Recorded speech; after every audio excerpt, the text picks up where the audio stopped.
Hai, balik lagi di series review tempat kamu bisa nonton tanpa harus buang-buang waktu.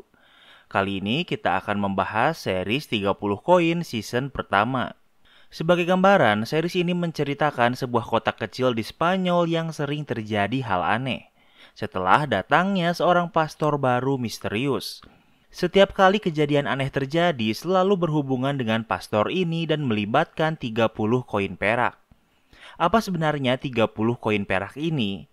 Tapi sebelum mulai jangan lupa dukung Mimin dengan cara lihat channel baru Mimin bernama Movies Review. Di sana Mimin review film yang mungkin kalian suka. Tanpa berlama-lama, mari kita bahas. Di awal series ini kita akan berada di Swiss. Seorang pria tua memasuki sebuah bank dan mulai menembaki orang yang ada di sana.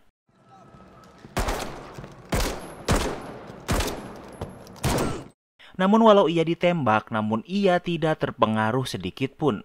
Ia memasuki brankas bank dan meledakkan sebuah loker.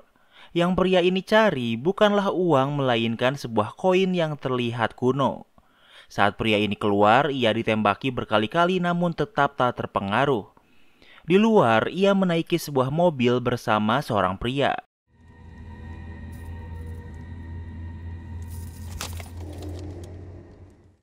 Saat pria ini mencabut kalungnya, pria sebelumnya mati kemudian ia merebut koin yang baru saja dicuri ini.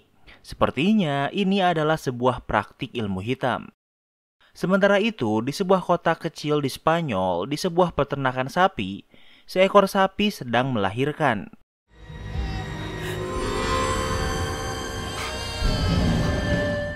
Namun masalahnya yang keluar dari sapi ini adalah seorang bayi manusia. Kelahiran ini disaksikan banyak orang dan tentunya membuat mereka bingung dan juga takut. Keesokan harinya, wali kota-kota ini yang bernama Paco sedang berada di tempat penyembelihan hewan. Ia diberitahu tentang kelahiran bayi sebelumnya sehingga ia pergi meninggalkan istrinya bersama wartawan yang sedang meliputnya. Dengan cepat, Paco pergi ke peternakan itu dan memeriksa bayi sebelumnya dengan matanya sendiri. Paco melarang semua orang untuk menyebarkan berita ini sebelum ia tahu apa yang sebenarnya terjadi. Dokter hewan yang bernama Elena yang membantu kelahiran anak ini menyarankan untuk melapor polisi. Namun Paco menolaknya karena berita ini bisa menyebar. Karena kejadian ini jauh dari kata normal, mereka memutuskan pergi ke gereja untuk bertanya pada pendeta. Pendeta ini bernama Bapak Manuel yang merupakan pendeta baru di kota ini. Manuel memeriksa rekaman kelahiran sapi semalam. Di rekaman itu, Elena pergi keluar sehingga kameranya tidak menunjukkan sapi itu. Dan saat itulah ada orang yang memasukkan bayi ini ke dalam perut sapi. Tentu Elena membantahnya karena untuk apa ada orang yang melakukan ini. The question isn't what, the question is why. You think it's simpler to believe that a baby was born from a cow than to think someone tricked you. Namun pertanyaan sebenarnya adalah siapa orang yang ingin menyingkirkan bayinya. Manuel, Paco, dan Elena pergi ke sebuah kafe sementara bayi sebelumnya akan dirawat pasangan orang tua yang tidak memiliki anak. Di sana, Paco disusul istrinya yang bernama Mercedes yang akan kita panggil Mercy agar lebih gampang. Mercy penasaran apa yang terjadi namun Paco tidak memberitahunya. Paco kembali dan mereka berdiskusi tentang siapa kemungkinan orang yang membuang anaknya. Namun mereka tidak menemukan apapun. Pelayan kafe menguping dan memberitahu kalau teman sekolahnya tidak masuk sekolah selama seminggu ini. Ia juga sering bertemu kekasihnya. Mereka pergi ke rumahnya dan bertemu dengan ayahnya yang bernama Jesus. Paco bertanya tentang anaknya namun ia menjawab kalau anaknya sakit. Yesus adalah orang yang religius sehingga ia adalah ayah yang ketat. Yesus memanggil anaknya yang terlihat normal dan bertanya tentang kemungkinan kalau ia hamil namun hanya mendengar ini membuat Yesus marah. Anaknya membantah ini kemudian Yesus mengusir Paco dan Elena bahkan hingga berkelahi. Mama? Namun di saat yang sama air ketuban anak Yesus pecah. Ternyata selama ini anak Yesus menyembunyikan kehamilannya. Artinya anak Yesus memang hamil namun ia belum melahirkan. Sehingga bukan ia pelaku penukaran bayi sapi sebelumnya. Keesokan harinya, Paco dan Elena kembali memeriksa rekaman video kelahiran sapi dan mereka melihat Antonio yang merupakan orang gila. Di saat yang sama, Antonio sedang di gereja. Ia menggeledah barang Manuel yang ternyata menyembunyikan banyak senjata berat. Manuel memergokinya, namun Antonio berkata kalau mereka harus menyembunyikannya. Antonio adalah teman pendeta sebelum Manuel dan ia tahu kalau di gereja ini ada ruangan rahasia yang digunakan saat zaman perang untuk bersembunyi. Manuel bisa menyimpan senjatanya di sini. Di malam hari, Paco dan yang lainnya pergi mencari Antonio yang tinggal di dalam gua. Di gua itu banyak benda religius karena Antonio adalah orang yang taat agama. Di sana mereka menemukan sebuah buku panduan eksorsis. Namun Antonio tidak bisa membaca sehingga untuk apa Antonio memiliki buku ini. You know what small towns are like? What's going on? Tiba-tiba mereka mendengar suara lonceng gereja. Mereka pergi memeriksanya dan di atas menara ada Antonio yang membawa bayi yang dilahirkan dari sapi. Antonio berkata kalau bayi ini adalah kiriman iblis dan harus disingkirkan. Dengan cepat, Manuel dan seorang polisi mencoba menghentikannya. What are you doing? I'm doing exactly what you should have done, Father! Give him to us. No one wants him here! Namun Antonio menjawab kalau ia hanya melakukan apa yang seharusnya Manuel lakukan. Namun Elena juga ada di sana dan karena Elena baik padanya, Antonio mau mendengarkan Elena dan memberikan bayi itu. I'm doing this for you, so that God will cleanse you of your sins! Namun Antonio berkata kalau ia akan menebus dosa Manuel, kemudian ia melompat dan mendarat di atas mobil. Di saat yang sama, Paco menemukan tulisan seperti yang apa Antonio katakan sebelumnya. Sepertinya Antonio mengikuti petunjuk dari buku ini. Elena membersihkan barang di tanah dan menemukan koin kuno seperti di awal series. Ia menyimpannya di dalam kotak, namun ia tidak memberikannya pada Manuel. Waktu berlalu, Mercy yang tidak suka Manuel mencari informasinya di Google dan menemukan kalau Manuel adalah bagian eksorsis di gereja. Ia memiliki catatan kriminal karena eksorsisnya pernah membunuh pasiennya dan ia juga pernah dipenjara. Mercy berpikir kalau Manuel yang menyuruh Antonio melakukan hal gila sebelumnya agar ia bisa terkenal. Namun Paco merasa kalau Manuel bukanlah orang seperti itu. Keesokan harinya, Elena menemui Manuel dan ia juga sudah tahu informasi tentang Manuel di internet. Manuel tidak membantahnya, namun korban eksorsisnya meninggal karena serangan jantung. Elena tidak pernah mempercayai kerasukan iblis. Manuel menjelaskan bahwa iblis tidak hanya merasuki manusia, namun juga barang seperti koin. Mendengar ini, Elena menunjukkan koin yang ia temukan semalam. Manuel menjelaskan kalau koin ini dikeluarkan dari tangan anak yang ia eksorsis. Tentu ini sulit dipercaya, namun Manuel melihatnya secara langsung. Manuel tidak ingin menyimpan koin ini sehingga ia memberikannya pada Elena. Di saat yang sama, Paco dan seorang polisi bernama Laguna menemui mereka. Mereka ditahan karena ada kemungkinan kalau yang menyuruh Antonio melakukan hal gila sebelumnya adalah Manuel. Hal gila seperti ini tidak pernah terjadi di kota ini dan semua ini terjadi setelah Manuel datang. Manuel membantahnya, namun ia juga tidak tahu apa yang terjadi. Di tempat lain, Elena dipanggil ke rumah pemilik peternakan bernama Alonso. Ia menjelaskan kalau satu-satunya anaknya meninggal saat masih kecil.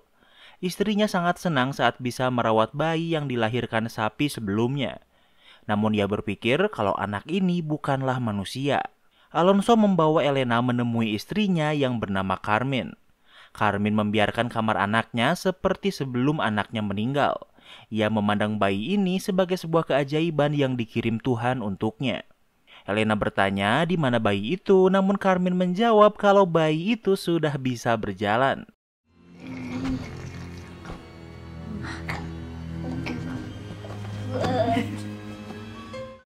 Dari kegelapan, Elena melihat bayi yang baru berusia 2 hari sudah sebesar orang dewasa. Dengan cepat, Elena menemui Paco dan memberitahu tentang bayi ini. Elena khawatir pada Alonso dan Carmen dan ingin mereka pergi memeriksanya.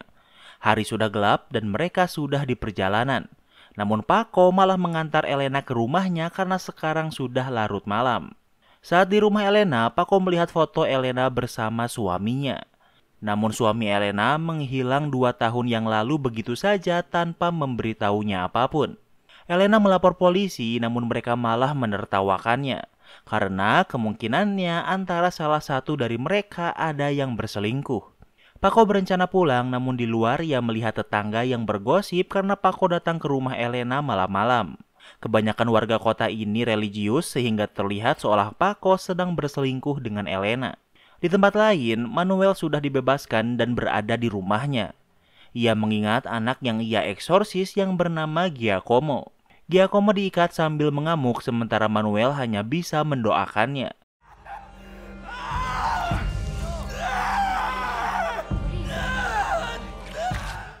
Tiba-tiba dari tangan Giacomo muncul koin sebelumnya tanpa darah sedikit pun. Dan tak lama kemudian ia meninggal dunia. Sementara itu, Alonso memeriksa bayi itu dan ia tahu kalau ada yang aneh. Istrinya tidak merasa ada yang aneh dan tangannya dipenuhi darah. Ia berkata kalau ia hanya menyiapkan makanan untuk bayi itu.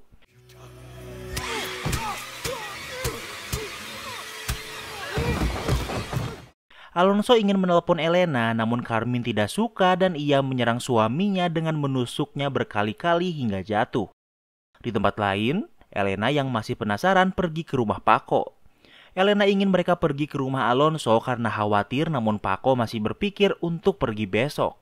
Elena memutuskan untuk pergi sendirian, namun karena itu Paco terpaksa ikut dengannya. Saat mereka sampai di rumah Alonso, tempat itu dipenuhi tali seperti sarang laba-laba. Mereka menerobos masuk dan menemukan tubuh Alonso yang sudah dibalut jaring. Saat mereka akan ke atas, mereka melihat Carmine.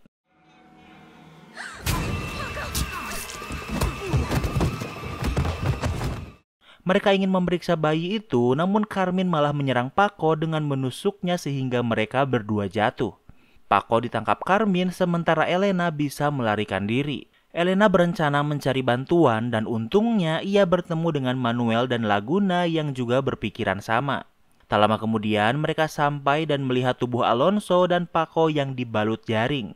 Manuel dan polisi masuk namun Carmine menyambut mereka. Did you think that by hiding in this town you would be free of us? I want to talk to Carmen. Namun sekarang Carmine sedang dirasuki dan berkata kalau Manuel tidak bisa melarikan diri darinya. Sepertinya semua ini terjadi berhubungan dengan Manuel. Carmine menyerang Manuel dan bisa memojokkannya dan membuatnya tak berdaya. Stay there, Carmen.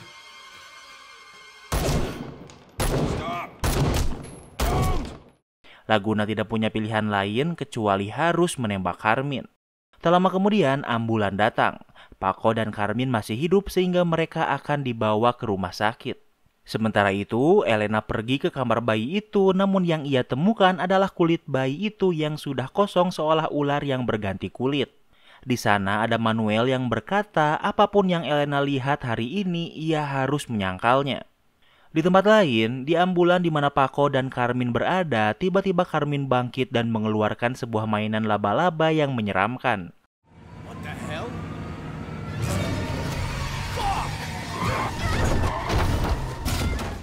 Tak lama kemudian, sebuah monster laba-laba muncul dan membuat mobil ambulan ini kecelakaan hingga terbalik. Carmine melarikan diri sementara Paco dan istrinya terluka parah namun masih hidup. Sementara itu, Manuel dan Elena pergi ke gereja dan Manuel menunjukkan ruang rahasia tempat ia menyimpan banyak senjatanya. Untuk menyerang makhluk gaib, mereka harus menggunakan peluru perak. Namun di saat yang sama, Carmine datang ke gereja. Please, Father, I'm begging you. Give them what they want. If you don't, they'll make me kill you. Dengan suara aslinya, Carmine memohon Manuel untuk memberikan apa yang mereka mau atau mereka akan memaksanya membunuh Manuel. Manuel menolaknya sehingga Carmine yang dirasuki menyerangnya hingga tak berdaya.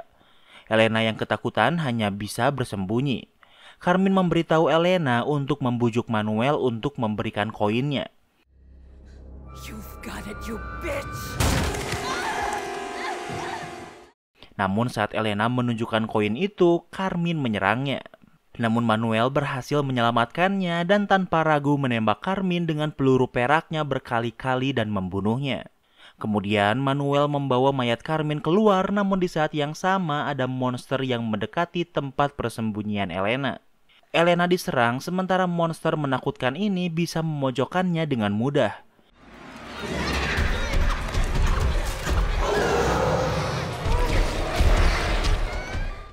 Namun setelah Elena menghancurkan mainan laba-laba buatan Carmine, monster itu mengamuk dan menjauhinya.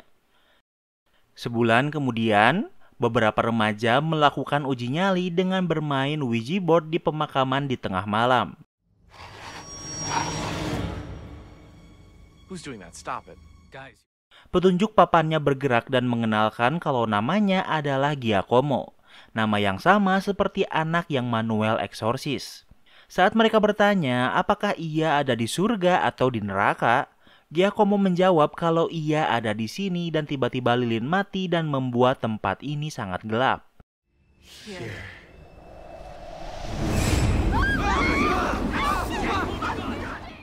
Saat mereka menyalakan flash, salah satu dari mereka yang bernama Saul tiba-tiba menghilang. Mereka melapor polisi dan kepolisian dan warga melakukan pencarian Saul, namun mereka tidak bisa menemukannya. Keesokan harinya, Elena sedang bersama pria bernama Rock yang merupakan orang kaya. Rock menjelaskan kalau ibu Saul adalah mantan pekerjanya yang meninggal karena bunuh diri. Mereka mendatangi ayah Saul untuk menanyakan kabarnya. I don't know, it was the devil or whatever, but a spirit from Italy named Giacomo. Did you say Giacomo? Ayah Saul menjelaskan kalau di malam itu mereka berkomunikasi dengan roh orang Itali bernama Giacomo. Mendengar ini, Elena pergi ke salah satu teman Saul yang bernama Elvira yang ada di malam dihilangnya Saul. Ia ke sana untuk meminta keterangan lebih lanjut tentang malam itu. Kemudian Elena pergi ke gereja untuk menemui Manuel. Elena memberitahu tentang Giacomo dan berpikir kalau Manuel berhubungan dengan hilangnya Saul. Namun tentunya Manuel membantahnya. Di malam hari, teman Saul sedang membahas Saul di grup WA mereka, namun tiba-tiba Saul membalas dengan kata yang tidak jelas. Tentu dengan ini mereka berpikir kalau Saul baik-baik saja.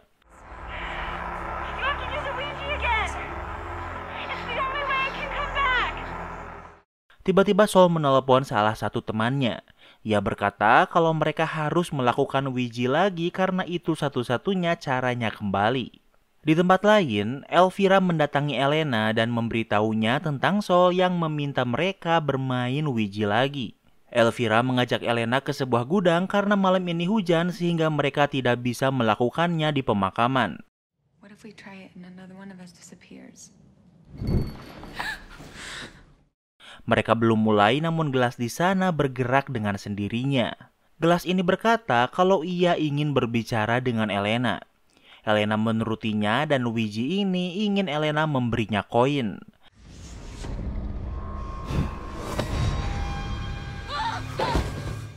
Sekilas ia melihat beberapa orang berpakaian merah dan membuatnya terkejut dan tiba-tiba ruangan ini menjadi gelap. Saat ruangan ini terang, saat itu juga Saul telah kembali.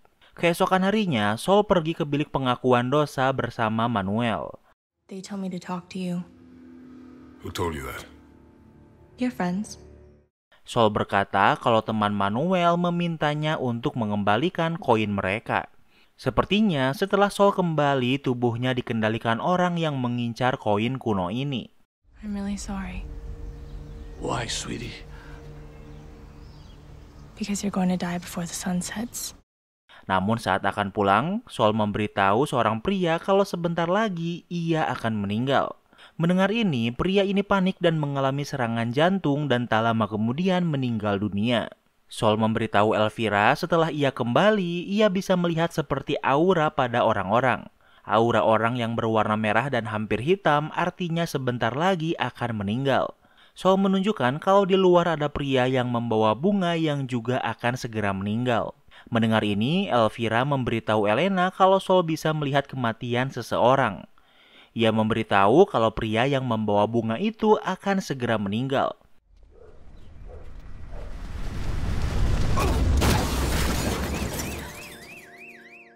Saat berpapasan, mereka tidak berkata apa-apa dan tak lama kemudian pria ini tertabak truk yang membunuhnya. Tak lama kemudian, ayah Saul memanggil Manuel untuk berbicara dengan Saul. Namun mereka menemukan Saul sedang mencoba bunuh diri, namun mereka berhasil menyelamatkannya tepat waktu. You didn't do what they wanted. Why didn't you do it, Father? Now they're blaming me. Saul berkata kalau Manuel harus memberikan koin itu atau ia akan mati.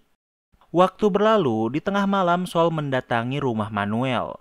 Dengan santai, Saul memberikan jarinya yang ia potong untuk mengancam Manuel memberikan koin itu. Saul terus menyakiti diri untuk mengancam Manuel untuk memberikan koin yang mereka inginkan. Manuel mengajak Saul pergi ke rumah Elena karena saat ini koin itu berada di tangan Elena. Namun di sana mereka tidak bisa menemukan koin itu. Sementara Manuel bisa merasakan koin itu namun ia tidak memberitahu Saul. Tak lama kemudian Elena dan Rock baru datang ke rumahnya. So, honey, what happened? He did it. That's not true. She's upset Son about... of a bitch! Saul berkata kalau yang melukainya adalah Manuel sehingga Rock menahannya. Namun tiba-tiba Saul menusuk Rock namun berhasil ditahan Manuel. Manuel melarang Elena untuk memberikan koin itu. Kesadaran Saul kembali dan ia sangat ketakutan.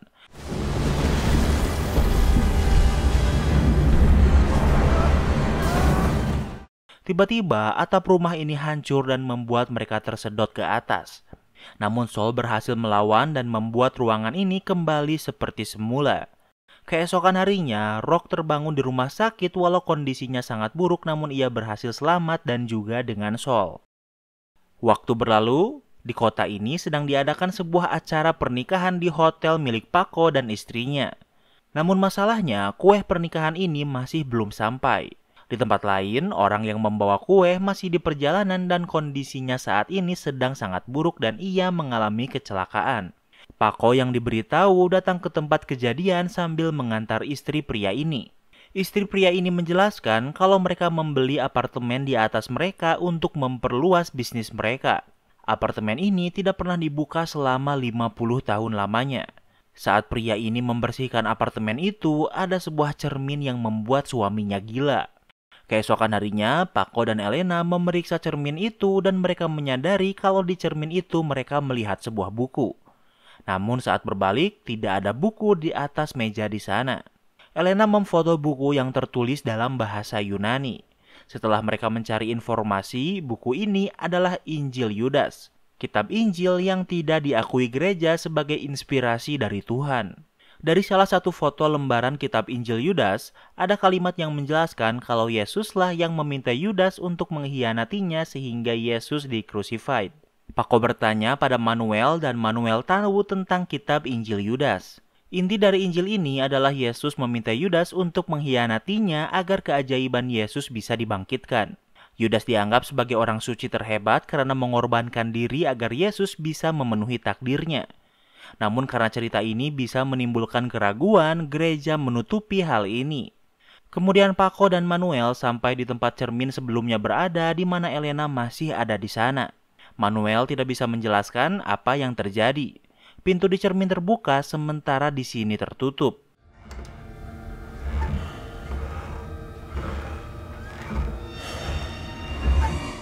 Saat Manuel memainkan pintu itu, di cermin Manuel tidak sedang memegang pintu itu.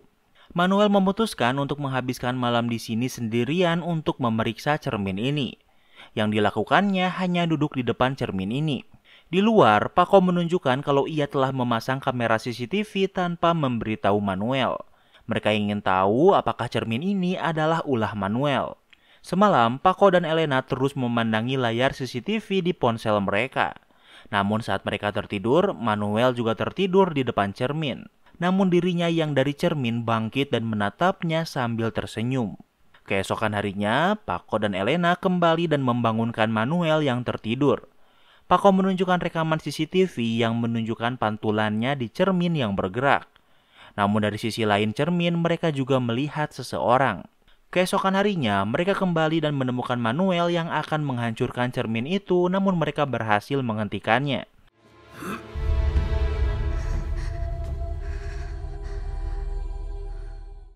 Namun tiba-tiba, pantulan Manuel di cermin malah berbicara dan ingin berbicara berdua dengannya saja. Setelah Elena dan Paco pergi, Manuel menghancurkan kamera CCTV di sana agar Paco tidak bisa melihatnya. Manuel yang dari cermin menunjukkan tubuh Giacomo yang merupakan trauma Manuel.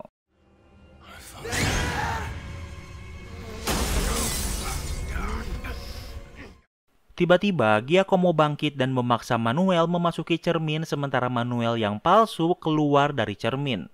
Di saat yang sama, Paco dan Elena berhasil menobrak pintu tanpa tahu kalau Manuel telah bertukar badan.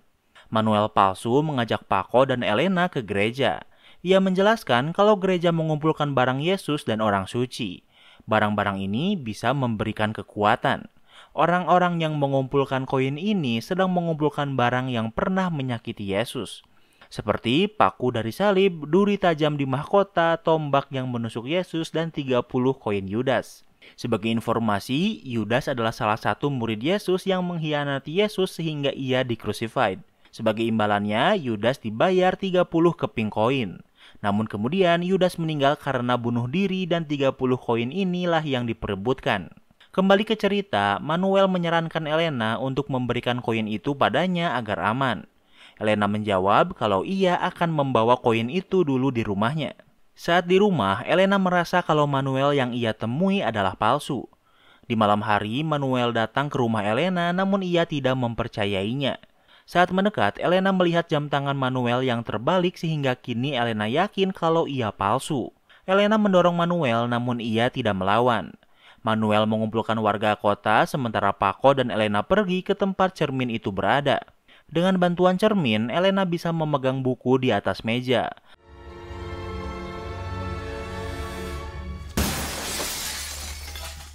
Dengan buku itu, ia memecahkan cermin yang menunjukkan ruangan yang sama namun terbalik. Mereka bisa memasuki cermin dan menjelajahinya. Mereka sampai di ruangan yang sangat mewah. Di sana mereka melihat beberapa orang berpakaian merah dengan Manuel yang diikat di depan mereka. Pemimpin orang-orang ini adalah pria bernama Santoro. Santoro bertanya di mana koinnya, namun Manuel tidak menjawabnya.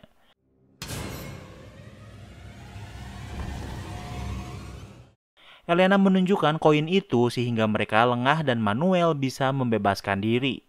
Di tempat lain, Manuel palsu memimpin warga ke klinik Elena. Mereka menghancurkan klinik ini bahkan membakarnya. Setelah selesai, mereka keluar termasuk Mercy, namun tiba-tiba Manuel palsu menghilang. Hal ini karena Manuel yang asli telah keluar dari cermin dengan selamat. Karena tahu kalau koin ini berbahaya, Elena memutuskan untuk membuang koin ini ke sungai. Beberapa hari kemudian, Paco mengumpulkan warga yang membakar klinik Elena.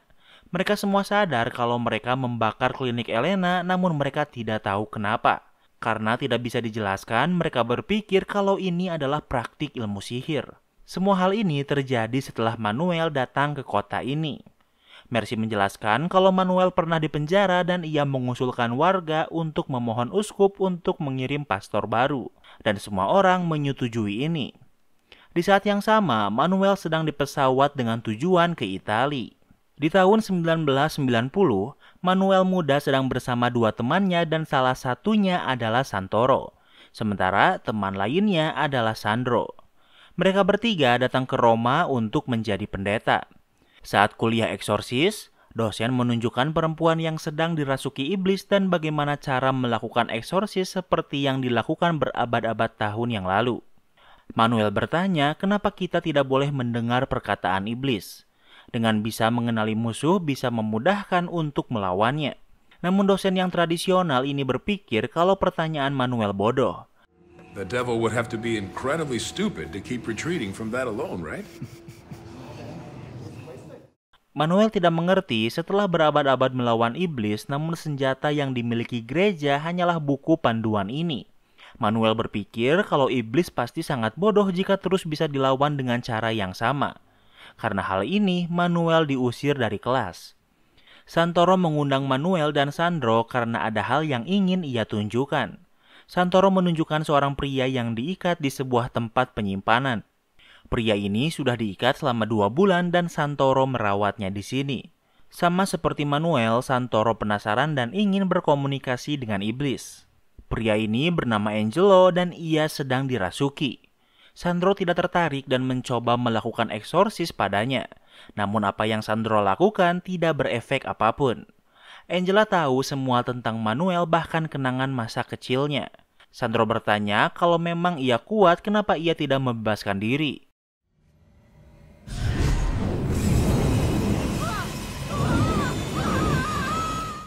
Angelo mengeluarkan api dari mulutnya yang membakar Sandro. Namun Santoro dan Manuel berhasil mematikan api itu. Sandro masih hidup namun setengah wajahnya terbakar. Angelo menjelaskan kalau ia bekerja untuk Tuhan. Santoro tertarik dan bertanya apakah hanya ada satu iblis atau ada banyak iblis. Santoro meminta Angelo untuk bertemu dengan pemimpinnya. Angelo menjawab kalau Santoro hanya perlu memasuki sebuah pintu.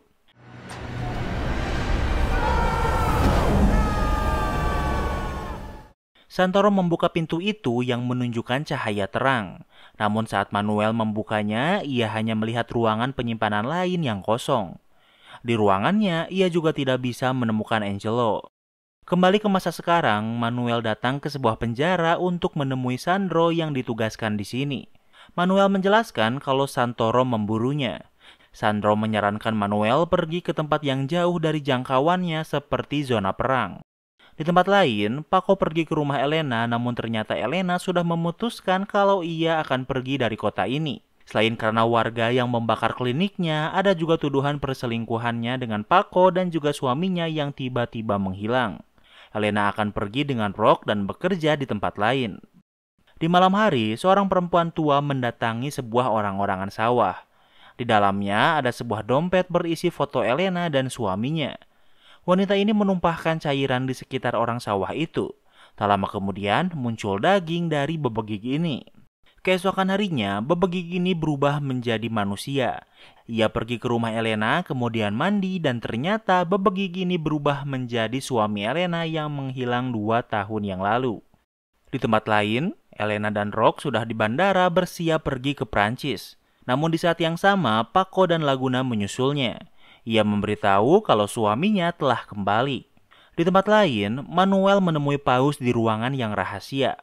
Paus sudah tahu tentang koin itu dan setuju kalau koin ini harus dihancurkan. Paus ingin Manuel melaporkan semua tentang koin ini pada orang kepercayaannya yang ternyata adalah Santoro. Santoro memasukkan Manuel ke penjara dan masih memaksanya untuk memberikan koin itu, namun Manuel tidak berkata apa-apa. Sementara itu, Elena kembali dan sangat senang setelah bertemu suaminya setelah 2 tahun lamanya.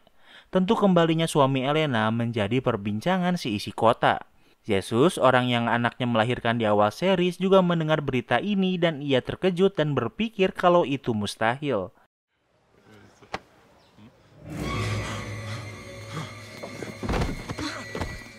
Ia mencari Elena dan saat bertemu suaminya membuatnya sangat ketakutan. Yesus menjadi histeris dan mengunci diri di toilet dan Paco menanyakan kabarnya. Yesus berkata kalau suami Elena seharusnya tidak ada di sini. Di tempat lain, Manuel dibawa dan ditunjukkan pada anggota Santoro dan dikenalkan sebagai sahabatnya. Santoro sudah mengumpulkan 29 koin dan tinggal perlu mengumpulkan 1 koin lagi. Tentu Manuel membantah dan tidak ingin bergabung dengan kelompok Santoro. Santoro mengajak Manuel ke arsip di Vatikan. Yang ingin Santoro tunjukkan adalah saat Yesus lahir, 3 orang bijak mengunjunginya untuk memberinya hadiah. Yang mereka berikan adalah buku sihir tentang panduan membuat mukjizat dan bagaimana cara menjadi Tuhan. Selain itu, Santoro juga menunjukkan naskah kitab Injil yang ditulis langsung oleh Yesus. How about the Gospels or Jesus himself? Manuel diizinkan membaca Alkitab ini kalau ia mau bergabung dengan Santoro. Sebagai informasi, Yesus tidak menulis Alkitab melainkan muridnya. Buat yang lebih tahu, tulis di kolom komentar ya. Manuel setuju bergabung dan Santoro menunjukkan Sandro yang sedang dipukuli karena menyelinap untuk menyelamatkan Manuel.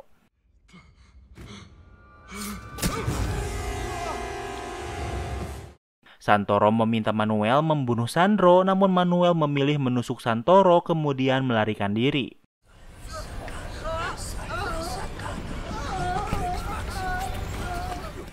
Santoro masih hidup dan ia melafalkan mantra pada anak buahnya yang dibunuh Sandro.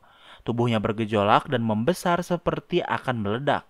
Sebuah monster besar berjalan di langit mengejar Sandro dan Manuel hingga ke museum. Monster itu berhasil menangkap Sandro dan membelah tubuhnya. Saat lengah, Manuel bisa membunuh monster ini dengan menusuknya dengan tombak yang dipakai untuk menusuk Yesus saat di-crucified. Santoro masih hidup, sementara Manuel memilih pergi. Di tempat lain, Paco melihat Yesus membawa senapan. Yesus memasuki rumah Elena, namun Laguna dan Paco datang dan menembak tangan Yesus. I fucking killed him. I killed him years ago. Yesus berkata kalau ia tanpa sengaja menembak suami Elena hingga mati saat berburu 2 tahun yang lalu. Sementara itu, Elena sedang di perjalanan bersama suaminya. You should have given it to them, Elena. You'd have spared yourself a lot of trouble. Namun suaminya menanyakan tentang koin Yudas sehingga ia sadar kalau yang bersamanya bukan suaminya. Suami Elena menyerangnya sehingga Elena memberitahu kalau ia telah membuang koin itu. Elena melawan sehingga mobil mereka jatuh ke sungai. Elena tak sadarkan diri sementara suaminya membawanya pergi ke sebuah pom bensin. Suami Elena mencuri mobil yang ada di sana. Di tempat lain, Paco menggali tanah di mana Yesus berkata disinilah tempat ia mengubur suami Elena. Dan di sana, Paco menemukan tengkorak manusia. Di saat yang sama, Elena mengirimnya pesan permintaan pertolongan. Elena sudah sampai di tempat ia membuang koin itu. Suami Elena berkata kalau koin itu akan kembali pada Elena, namun itu butuh waktu bertahun-tahun. Tidak ingin menunggu, ia ingin mereka mencarinya sekarang juga. Namun di saat yang sama, Paco dan Laguna berhasil datang tepat waktu dan menyelamatkan Elena yang hampir terjatuh di bendungan.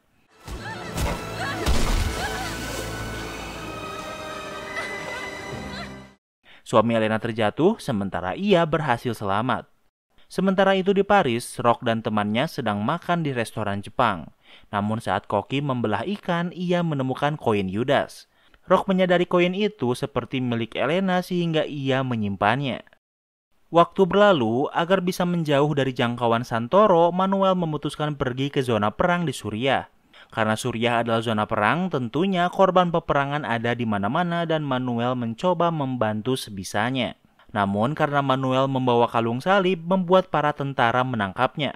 Manuel dimasukkan ke dalam lubang untuk dikurung di sana. Datang 2 tentara dan salah satunya adalah penerjemah dan bertanya apa yang Manuel lakukan di sini. Manuel menjawab kalau ia hanya ingin membantu. Mereka berpikir kalau Manuel adalah penyusup dari musuh. Sebelum pergi, penerjemah mengembalikan salib milik Manuel. Di tempat lain, 2 perempuan bernama Maria dan Christina adalah bantuan dari tim keamanan kementerian untuk membantu Laguna. Alasan mereka ke kota kecil ini karena jumlah laporan beberapa bulan terakhir meningkat sangat tinggi. Maria bertanya tentang Yesus yang tidak ditangkap padahal ada penembakan di tempat umum. Laguna berpikir Yesus adalah pria yang baik sehingga tidak perlu menangkapnya. Mereka pergi ke rumah Yesus untuk menginterogasinya. Laguna mencari Yesus yang sedang mengurus hewan ternaknya. Laguna meminta Yesus untuk tidak memberitahu kalau ia telah membunuh suami Elena 2 tahun yang lalu. Jika Yesus memberitahu ini, maka ia akan ditangkap dan keluarganya akan sengsara. Laguna kembali lebih awal, namun Yesus tak kunjung bergabung.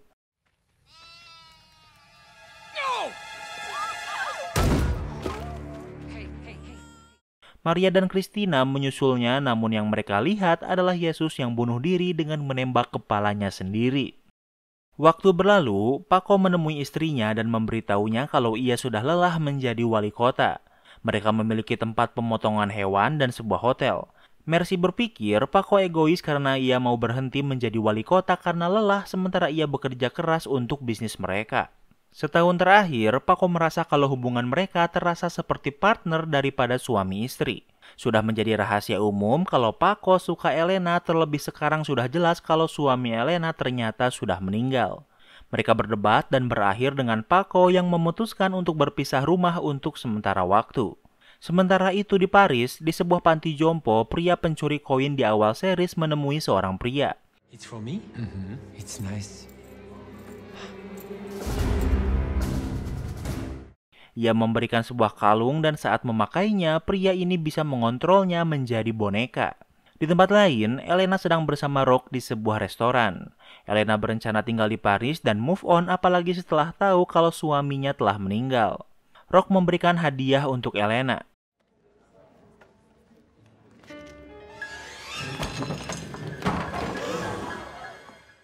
Dan hadiah itu adalah salah satu koin Yudas yang membuatnya terkejut. Elena ingat perkataan suami palsunya yang berkata kalau koin ini akan kembali padanya. Karena panik, Elena menelpon Paco dan memberitahu kalau koin itu kembali dan hal ini membuatnya takut. Di saat yang sama, boneka yang dikontrol datang ke restoran ini. Ia menunjukkan pistol sehingga orang-orang berlarian.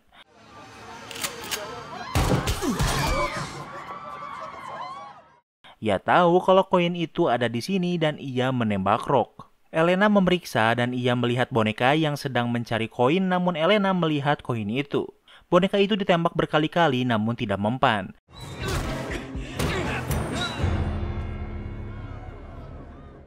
Saat kalung yang ia pakai dicabut, boneka ini pun meninggal. Saat situasi tenang, Elena melihat kalau koin Yudas tidak ada di kotaknya. Saat melihat kakinya, ia melihat koin itu. Sepertinya koin ini akan selalu mengikutinya kemanapun. Waktu berlalu, pendeta yang dikirim pusat sudah sampai untuk menggantikan Manuel dan orang itu adalah Angelo. Angelo menginap di hotel dan terlihat kalau tubuhnya dipenuhi tato. Yang dibawa Angelo di kopernya adalah sebuah cairan berwarna hitam. Keesokan harinya, Angelo memimpin pemakaman Rock namun Paco tidak bisa menemukan Elena di sana. Di saat yang sama, Maria dan Christina menemukan tulang suami Elena dan mereka ingin Laguna membantu mengidentifikasinya. Sementara itu di Suriah, Manuel dan beberapa tahanan lain akan dieksekusi dan akan dibawa ke padang pasir. Namun saat di tengah perjalanan, mobil yang membawa mereka diserang dan ternyata penerjemah membebaskan mereka. Penerjemah hanya bisa membantu mereka sejauh ini. Di sana ada mobil kuning dengan bensin yang penuh. Jika mereka beruntung, mereka bisa menggunakannya untuk melarikan diri. Dengan cepat, Manuel dan dua tahanan lain berlari mendekati mobil. Kunci mobil itu ada di sana, namun mobil itu tidak menyala. Penerjemah mencoba menarik perhatian tentara, walau pada akhirnya ia mati ditembak. Di saat yang sama, mobil itu bisa berjalan namun sangat pelan. Tentara itu berhasil mengejar dan memasuki mobil. Terjadi perkelahian sehingga mobil ini lepas kendali dan mengalami kecelakaan. Manuel hampir mati, namun ia bisa membalikan keadaan. Kembali ke Spanyol, Paco dan Mercy bertemu dengan pengacara mereka untuk membicarakan pembagian harta setelah perceraian. Paco tidak ingin apapun dan bersedia memberikan semuanya untuk Mercy. Sementara Mercy malah berpikir untuk membagi dua semua harta mereka. Yang Paco inginkan adalah memulai dari nol. Namun karena diskusi ini tidak wajar, mereka akan melakukannya lagi di lain waktu. Sementara itu, Antonio melihat Angelo memberikan sesuatu pada nenek sihir yang membangkitkan suami Elena sebelumnya. Nenek sihir ini membuang banyak debu dan serangga di gorong-gorong di setiap sudut kota. Kemudian Angelo bertemu dengan Mercy yang sedang galau. Angelo mengajaknya untuk melakukan pengakuan di gereja untuk meringankan bebannya. Mercy mengakui kalau ia mengacaukan pernikahannya. Hal ini karena ia mengabaikan rumah dan Paco dan karena terlalu fokus pada pekerjaannya. Mercy berjanji jika Paco menerimanya kembali, ia berjanji akan berubah. Angelo memberi Mercy sebuah kartu dan memintanya untuk menyimpan kartu ini di pakaian Paco tanpa Paco sadari. Di malam hari, Mercy melihat gorong-gorong mengeluarkan asap kecil yang aneh. Ia pergi ke bar di mana Paco tinggal untuk memberinya pakaian bersih. Namun yang dilakukan Mercy di sana adalah memasukkan kartu dari Angelo di salah satu jaket Paco. Sementara Paco sedang di tempat lain. Saat ia keluar, gorong-gorong kota mengeluarkan asap yang lebih banyak dan membuat tempat ini gelap. Paco ingin mengumpulkan orang-orang karena ia akan menjelaskan apa yang terjadi beberapa bulan terakhir ini.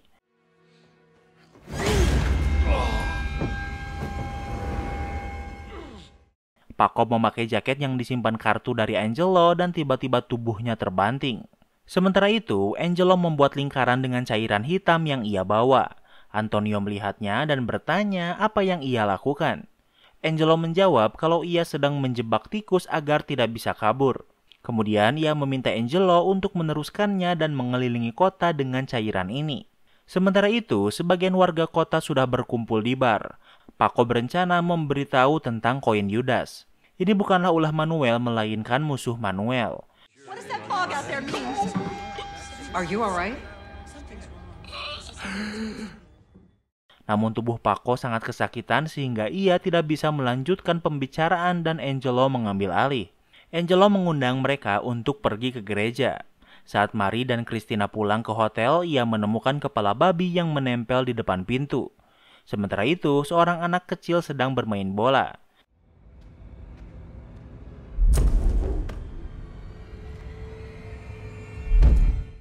Namun saat ia melempar ke arah luar kota, bolanya memantul seolah ada dinding di sana. Ini adalah sihir Angelo yang membuat tidak ada siapapun yang bisa pergi dari kota. Keesokan harinya, Elena baru saja sampai di kota dan terlihat kalau di kota ini dipenuhi asap yang luar biasa tebal.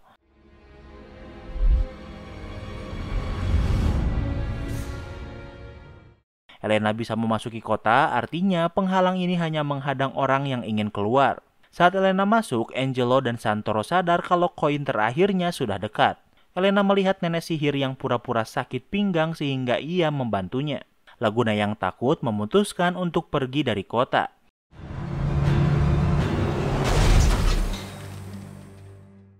Saat ia akan keluar, mobilnya menabrak dinding yang tak terlihat sehingga ia kecelakaan. Mari dan Christina juga sadar kalau ada dinding di sana sehingga mereka sadar kalau mereka telah terjebak.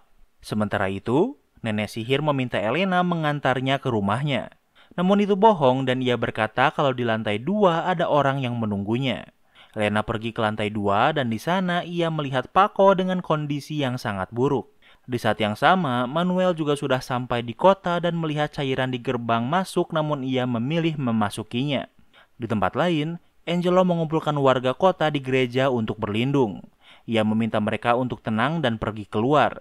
Namun Angelo mengunci mereka di sana dan meninggalkannya. Mercy yang diberitahu lebih awal bisa melarikan diri menggunakan jendela namun ia tidak memberitahu siapapun.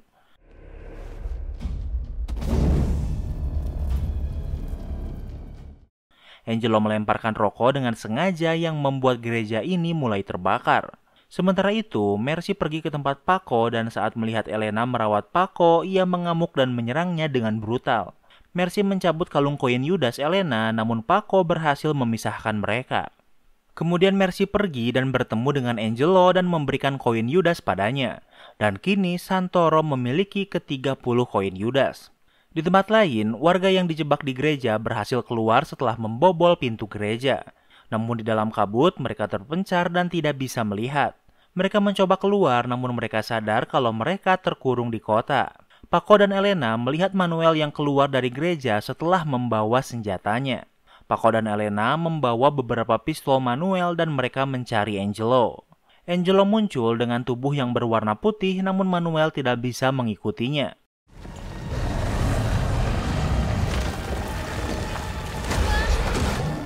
Tiba-tiba dari tanah muncul monster yang besar yang merupakan bentuk asli Angelo. Mereka menembaki tubuh Angelo namun tidak terpengaruh sedikit pun. Manuel diangkat dan dijatuhkan dari atas kemudian Angelo menghilang. Scene ini jelek banget, lebay dan gak make sense. Walau Angelo menunjukkan wujud aslinya, namun Elena, Paco, dan Manuel masih selamat walau mereka harus bersembunyi. Mereka bersembunyi di ruang bawah tanah namun Angelo tidak mengejar mereka. Di saat yang sama, entah kenapa kabut di kota menghilang. Mungkin karena durasinya habis atau sihir ini memang sengaja dicabut. Dari ruang bawah tanah ini ada terowongan yang bisa terhubung ke gereja. Sementara itu di gereja, Angelo mengumpulkan warga yang berada di bawah kendalinya.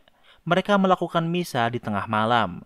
Setelah selesai, Angelo memberi komuni pada warga di sana. Mercy tidak memakan itu, namun ia membawanya. Di saat yang sama, Paco sudah di gereja dan ia membawa darah orang suci yang disimpan di gereja. Darah itu Manuel pecahkan dan ia oleskan di kepala dan matanya dan juga seekor burung merpati. Dengan melafalkan mantra, Manuel bisa mengendalikan merpati ini dan melihat dari matanya. Merpati ini pergi ke sebuah tempat di mana Manuel melihat beberapa orang yang sedang membuat pakaian mewah. Namun di sana ia melihat beberapa hewan yang dikuliti dan digantung. Namun orang di sana menyadarinya sehingga melempari Manuel. Waktu berlalu, Paco menemui Mercy. Semua warga kota berada di bawah pengaruh Angelo yang memberi mereka komuni. Namun karena Mercy tidak memakannya, membuatnya bebas. Paco mengajak Mercy bergabung dengannya, namun Mercy menolaknya. Selama ini, Mercy menahan penderitaannya seperti menghadapi anak buah Angelo. Namun melihat Paco bersama Elena lebih menyakitkan baginya sehingga ia menolaknya. Paco pergi tanpa menghabiskan rotinya. Sementara itu, Mercy menemui nenek sihir dan memberikan roti sisa Paco. Dengan air liur yang tersisa bisa digunakan sebagai mantra. Di tempat lain, Anthony membebaskan Laguna yang ditahan Mary dan Christina. Anthony sadar kalau ada yang tidak beres dan ingin segera pergi. Ia menjelaskan saat orang Roma datang dan mendapatkan apa yang ia inginkan, maka semua orang akan mati. Dengan 30 koin, orang itu akan terlalu kuat. Napoleon memiliki 3 keping dan karena itulah ia bisa menjadi salah satu pemimpin militer terbaik sepanjang sejarah. Hitler juga memiliki 5 keping. Ia tahu kalau orang Yahudi memiliki koin ini sehingga ia membantai mereka. Sementara itu, Paco sudah kembali bergabung bersama Elena dan Manuel. Father!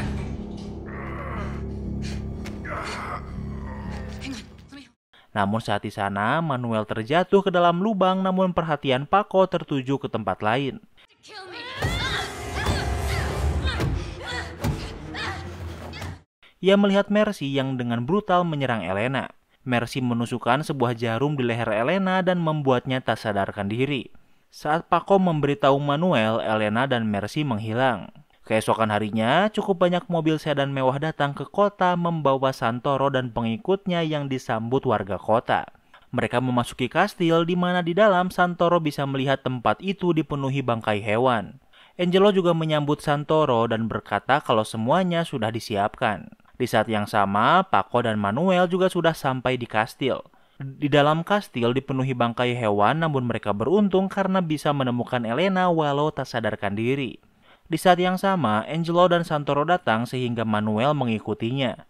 Namun saat Paco akan pergi, ia melihat nenek sihir di tempat Elena dan membuatnya waspada. Paco mencabut jarum di leher Elena dan membuatnya terbangun namun darahnya tak berhenti mengalir dari lehernya. Paco menyerang nenek sihir namun nenek sihir ini menunjukkan tubuh aslinya yang merupakan seorang monster.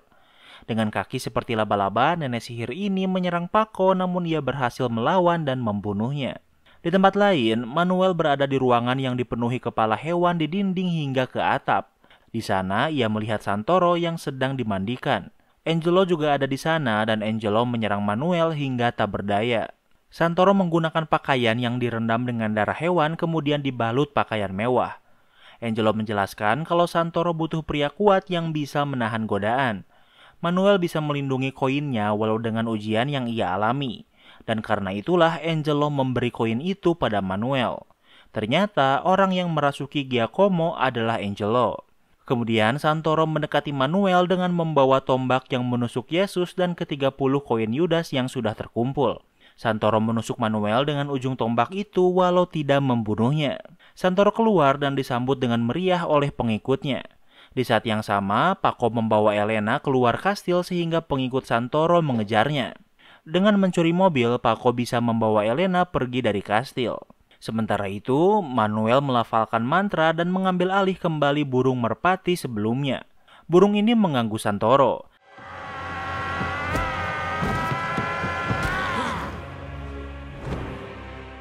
Saat lengah, Manuel mendorong Santoro sehingga mereka terjatuh dan koin Yudas berjatuhan. Para pengikut Santoro berebut koin ini tanpa memperdulikan Santoro dan Manuel dan akhirnya mulai berkelahi demi koin itu. Namun tanpa perlu mencari, 1 keping koin jatuh di dekat Mercy. Di sampingnya, ia melihat orang yang bisa mengontrol manusia untuk mencuri koin Yudas ini. Mercy membawa koin itu kemudian pergi dan pria itu mengikutinya. Sementara itu, dengan tatapan kecewa, Angelo merubah dirinya menjadi orang Asia. Ia memasuki cermin dan bisa sampai ke Amerika. Sementara Mercy berada di satu mobil bersama pengikut Santoro dan dengan begitu season pertama pun berakhir. Kini kita masuk ke sesi rating. Yang pertama adalah tema. 30 koin menghubungkan agama, horor, dan sihir. Banyak perubahan sejarah yang cukup kontroversi seperti Hitler dan Napoleon Bonaparte yang menggunakan koin ini. Monster dan sihirnya juga dibuat dalam bentuk yang banyak sehingga sangat menarik. Spesial efeknya juga sangat bagus kecuali di scene saat Angelo menunjukkan wujud aslinya. Mimin juga kurang suka dengan penggunaan musik di series ini. Tapi untuk tema, Mimin tetap kasih rating 10/10. Yang kedua adalah karakter. Karakter di series ini bisa dibilang sedikit jadi mudah diikuti. Karena banyak karakter yang hanya muncul 1 atau 2 episode jadi gak terlalu penting. Latar waktu di series ini juga hanya berlangsung selama beberapa bulan, jadi tidak ada development karakter. Tapi Mimin gak terlalu suka Paco karena Paco digambarkan sebagai orang baik yang bertanggung jawab. Namun Paco menunjukkan kesukaan pada Elena padahal ia sudah menikah. Jadi untuk karakter, Mimin kasih rating 8/10. Yang ketiga adalah plot twist. Twist di film ini, ternyata koin ini adalah 30 koin yang dibayarkan pada Yudas untuk mengkhianati Yesus. Juga ternyata Yesus yang meminta Yudas untuk mengkhianatinya agar ia bisa menerima mukjizat. Jujur Mimin suka twist yang berkaitan dengan sejarah, jadi untuk plot twist Mimin kasih rating 9/10. Yang keempat adalah ending. Mimin kurang suka dengan ending di season pertama ini. Santoro menghabiskan waktu bertahun-tahun untuk mengumpulkan 30 koin dan ditunjukkan memiliki kekuatan yang sangat hebat. Namun ia bisa terganggu burung merpati hingga lengah dan Manuel bisa mendorongnya. Bahkan Angelo yang sangat kuat pun membiarkan ini. Kecuali kalau ternyata ini memang rencana Angelo. Untuk ending, Mimin kasih rating 8/10. Yang kelima adalah entertainment value. Sihir, agama, dan monster adalah resep sempurna untuk membuat film horor. Mimin yakin kebanyakan orang Indonesia bakal suka dengan series ini, apalagi buat teman-teman yang beragama Kristen mungkin bisa lebih relate. Series ini memiliki 8 episode berdurasi 1 jam. Di setiap episodenya diberi masalah baru sehingga kalian pasti tidak akan boring nonton tiap episodenya. Untuk entertainment value, Mimin kasih rating 10/10. Jadi, overall rating 30 koin season pertama adalah 9. Apa kalian setuju dengan rating Mimin? Jangan lupa like video ini kalau kamu suka dengan video ini dan jangan lupa juga cek video kita lainnya. Terima kasih sudah menonton dan sampai bertemu lagi di series berikutnya.